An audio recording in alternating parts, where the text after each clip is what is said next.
A few years ago, I made a video on how to translate your name in Japanese, and it's one of my most watched videos on this channel. In that video, what I wanted to do is to give you like a quick overview on how you can take your name and how to write it in Japanese, specifically using katakana. The reality is that you're not translating your name into Japanese. You're not taking your Western name, whether it's English or Spanish or any other language, and translating it into a Japanese name. What you're doing is you're transliterating your name to Japanese characters, in this case, katakana. A lot of comments on that video come from the confusion that there seems to be missing letters in the katakana chart that I show. For example, people are saying that there are no F letters, that there are no L letters, so there's no FA or FI or FE. There is an F and a U for the sound of fu. Now, the reason for that is because those sounds don't happen naturally in the Japanese language, so that's why they don't have it in the katakana chart. There are ways to do those sounds by using some combinations of multiple katakana to make those sounds specifically for Western words. Another common comment is, why don't you just Google Translate it? Because if you look at the comment section on that video, most of the comments are people asking other people or me if they can translate their name, even after I show on the video how to do it.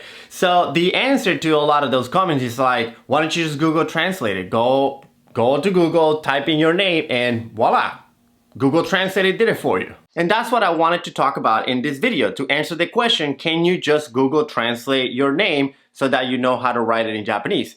And the answer is both yes and no. You can totally Google Translate your name as long as you have a very common name. If your name is John, Peter, Susan, Alice, Lisa, Carl, Mark, any of those very, very common names, you can Google Translate it, no problem. However, if you have a less common name, it doesn't work as well because Google Translate does not know how to properly pronounce your name. And that's the key here. The way you transliterate your name from a Western language to Japanese is by how it's pronounced, not by how it's written. So you have to pronounce your name and try to match that pronunciation with the katakana characters. Sometimes, or most times, the way Google Translate does it is that it does it by letters. So it takes the letter K and the letter A and gives you the katakana for ka.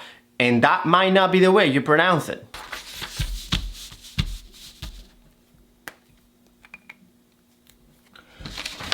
Okay, so to help me explain this to you, I'm going to give you an example. This is a template for the Aikido Q rank certificate for my dojo. Q ranks are non-black belt ranks that we give ourselves.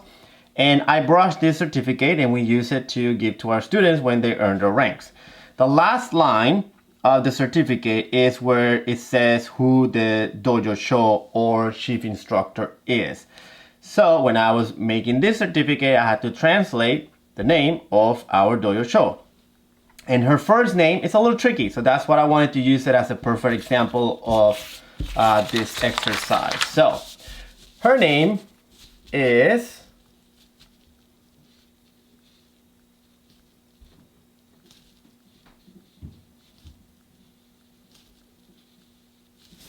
MA. Most people say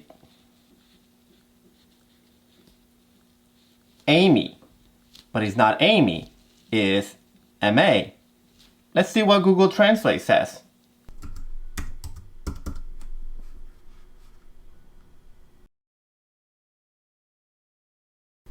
Amy.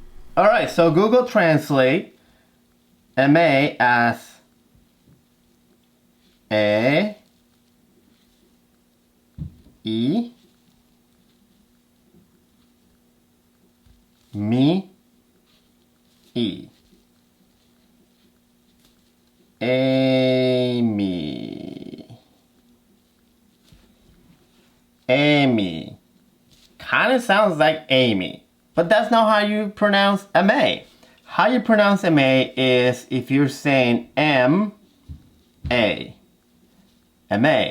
So when I was translating it for our certificate, this is how I wrote it. I wrote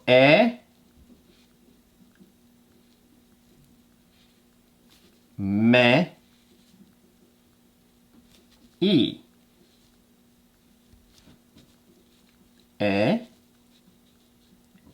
M-A. M-A. M-A. Kind of sounds like M-A.